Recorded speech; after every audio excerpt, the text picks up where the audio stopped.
సంవత్సరాల తరబడి ఎన్ని మందులు వాడినా మీ మోకాల నొప్పులు తగ్గట్లేదా? ప్రాణ పెయిన్ క్లినిక్ లో అత్యాధునిక చికిత్స. సార్ నమస్తే సార్. నమస్తే అండి. Sir Nippon India growth fund ఒక్కొక్క యూనిట్ దాదాపు 3,000 రూపాయలు అంట. సో ఎందుకు అంత హై ప్రైస్ అంటారు?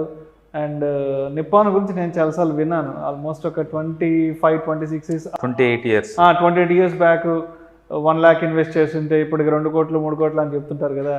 సో ఏంటి అసలు దానికి సంబంధించిన వివరాలను మన ప్రేక్షకులకు డీటెయిల్గా తెలియజేయగలరు? నిన్న ఫ్రైడే తోటి అది 3,015 రూపీస్ జరిగిందండి ఒక యూనిట్ వాల్యూ. ఒక ఎన్ఏ నెట్ అసెట్ వాల్యూ ఒక యూనిట్ వచ్చేసరికల్లా 3,015 రూపీస్ అండి. ఇండియాలో యూనిట్ వాల్యూ ఎంతున్న ఏకైక ఫండ్ ఇదే ఫస్ట్ ఫండ్. అంటే 2,000కి చేరింది ఇదే ఫస్ట్ ఫండ్. అండ్ 3,000 నెంబర్కి కూడా చేరిన ఫస్ట్ ఫండ్ అనమాట ఇది. ఇందులో ఉన్న బ్యూటీ ఏంటంటే 28 ఇయర్స్ బ్యాక్ స్టార్ట్ చేశారు. 28 ఇయర్స్ బ్యాక్ అంటే 95లో స్టార్ట్ చేశారు. 1,000 రూపాయలు పెట్టిన వాళ్ళందరికీ ఇప్పటికి దగ్గర 3 కోట్ల రూపాయల దాకా వచ్చినాయండి. ఒక నెలకి 1,000 రూపాయలు అసెట్ పెట్టిన వాళ్ళందరికీ ఇప్పటికి దగ్గర 3 కోట్ల దగ్గరికి వచ్చేసినాయి.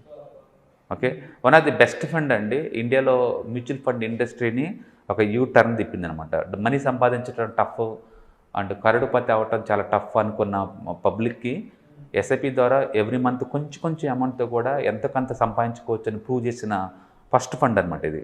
నిప్పాన్ అంటేనే చాలా ట్రస్ట్. అది ఇండియాలో first mutual fund, first ETFs అన్ని వీళ్ళకే అనమాట ఇది. 28 ఇయర్స్ నుంచి ఇప్పటి వరకు యావరేజ్ రిటర్న్స్ 23% అండి. బహుశా బ్యాంక్ డిపాజిట్ చేసే వాళ్ళకి తెలియదేమో ఈ విషయం. 6%, 7%కి బ్యాంకులో పెడుతున్నారు. అండ్ 9%, 10%కి గోల్డ్లో పెడుతున్నారు. అఫ్కోర్స్ దీంట్లో వాలటిలిటీ ఉంటుంది. స్టాక్ మార్కెట్లో వాలటిలిటీ అసెట్ క్లాస్. ఎంతకంత ఎక్స్పీరియన్స్ ఉంటేనే దీన్ని డీల్ చేయడం వచ్చింది అనమాట. But still 23%. And long term point of లో ఇది 5 ఇయర్స్కో 10 ఇయర్స్కో కాదండి, 28 ఇయర్స్ హిస్టరీ. అంటే 300x performance. Mind blowing, simply mind blowing అండి. అండ్ ఎస్ఐపి పెట్టేవాళ్ళకున్నా బాగుంటుంది.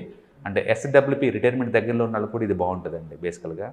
అందుకని one of the best mutual fund for mid cap category అనమాట. ఇది మిడ్ క్యాప్ కేటగిరీ ఫండ్. అంటే టాప్ 100 దగ్గర నుంచి 250 వరకు ఉన్న కంపెనీలు ఇన్వెస్ట్ చేస్తారనమాట వీళ్ళు. So one of the best performance fund అండి. సో ఎవరికైనా కావాలంటే ఎస్ఐపిలో పెట్టుకోవచ్చు ఎవ్రీ మంత్. అండ్ ఎస్డబ్ల్యూపీలో పెట్టి కూడా మనీ విత్డ్రాల్ చేసుకోవచ్చు. అంటే ఇప్పుడు ఓవరాల్గా చూస్తే మ్యూచువల్ ఫండ్స్లో మనం అనుకున్న గోల్ రీచ్ అవ్వాలి అంటే ఒక లాంగ్ టెన్యూర్ని కంప్లీట్గా మనం హోల్డ్ చేసి పెట్టుకోవాలి అంటారు. డెఫినెట్గా సిఏజీఆర్ అక్కడ కరెక్ట్గా ఎగ్జిక్యూట్ కావాలి అంటే, కాంపౌండింగ్ ఎగ్జిక్యూట్ కావాలి. డెఫినెట్గా అండి. ఎందుకంటే ఫస్ట్ 10 ఇయర్స్ చాలా చాలా పెయిన్ఫుల్గా నడిచింది. బట్ ఒక్కసారి మనీ పోగిన తర్వాత క్విక్గా పోతుంటుంది. సపోజ్ 5 ఇయర్స్కి డబుల్ అయింది అనుకోండి అమౌంట్, నెక్స్ట్ 3 ఇయర్స్కి డబుల్ అవుద్ది, ఆ నెక్స్ట్ 2 ఇయర్స్కి డబుల్ అవుద్ది, ఆ నెక్స్ట్ 1 ఇయర్కి డబుల్ అవుద్ది, ఆ నెక్స్ట్ 6 మంత్స్కి డబుల్ అవుద్ది, ఆ తర్వాత 1 మంత్కి డబుల్ అవుతూ ఉంటుంది. మనం ఏంటంటే ఈ ఫస్ట్ 5 ఇయర్స్కి బోర్ కట్టేసి జనాలు చాలా అన్నట్టు ఇన్కలు తీసుకుంటారండి, దగ్గరలోనే ఆగిపోతారనమాట. అందుకని ఎంత ఎక్కువ టైం ఇస్తే అంత వర్కౌట్ అవుతుంది అనమాట. So time plus compound interest. నిజం చెప్పాలి, time is equal to money అంతే.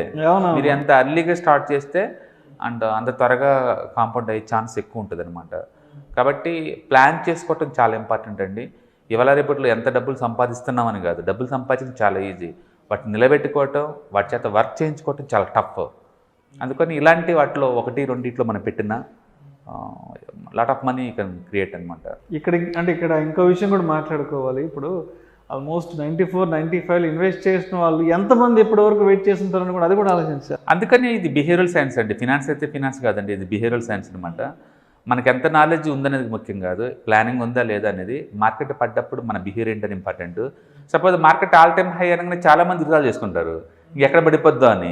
ఆ టైప్ బిహేవియర్ ఉంటే కష్టం. ఎందుకంటే 28 ఇయర్స్లో ఎన్ని మాటలు డౌన్ చూసింది, ఎన్ని మాటలు అప్ చూస్తుంటుంది అంటే ఈ fund.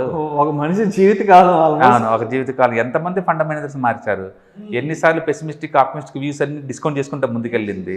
Good news, bad news, worst news అన్నిటిని కూడా. కొన్నిసార్లు ఫ్లాట్ రిజల్ట్, కొన్నిసార్లు టూ మచ్ అప్ సైడ్, కొన్నిసార్లు టూ మచ్ డౌన్ సైడ్, అన్నిటి డిస్కౌంట్ చేసుకుంటూ ముందుకు వచ్చింది. అందుకని లాంగ్ టర్మ్లో ఒక మంచి మ్యూచువల్ ఫండ్లో పెడితే ఎంత రావచ్చు అనేది ఒక క్లాసిక్ ఎగ్జాంపుల్ లాగా ఇది ప్రూవ్ చేసింది అనమాట. అందుకని ఇది ముందు తరాలకి ఒక లెసన్ అనమాట. ఒక లాంగ్ టర్మ్లో ప్లాన్ చేసుకుంటే సామాన్యులు కూడా మిలినియర్గా ఎలా అవ్వచ్చు అనేది అనమాట ఇది ప్లాన్ చేస్తుంది.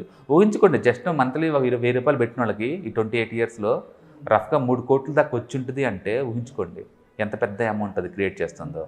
సో డెఫినెట్గా బెస్ట్ ఫండ్ అండి.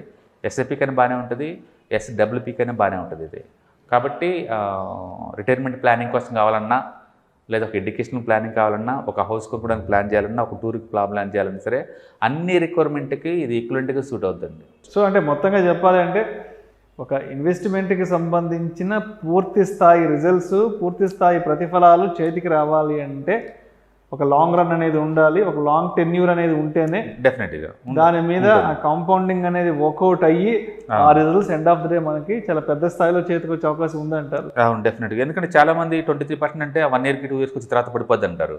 ఇది 1 yearకి 5 yearsకి 10 yearsకి 15 years కాదండి, 28 yearsకి అండి వచ్చింది. అదే ఒక మనిషి జీవితకాలం. యా, ఒక జీవితకాలం అది వస్తుందంటే ఊహించుకో.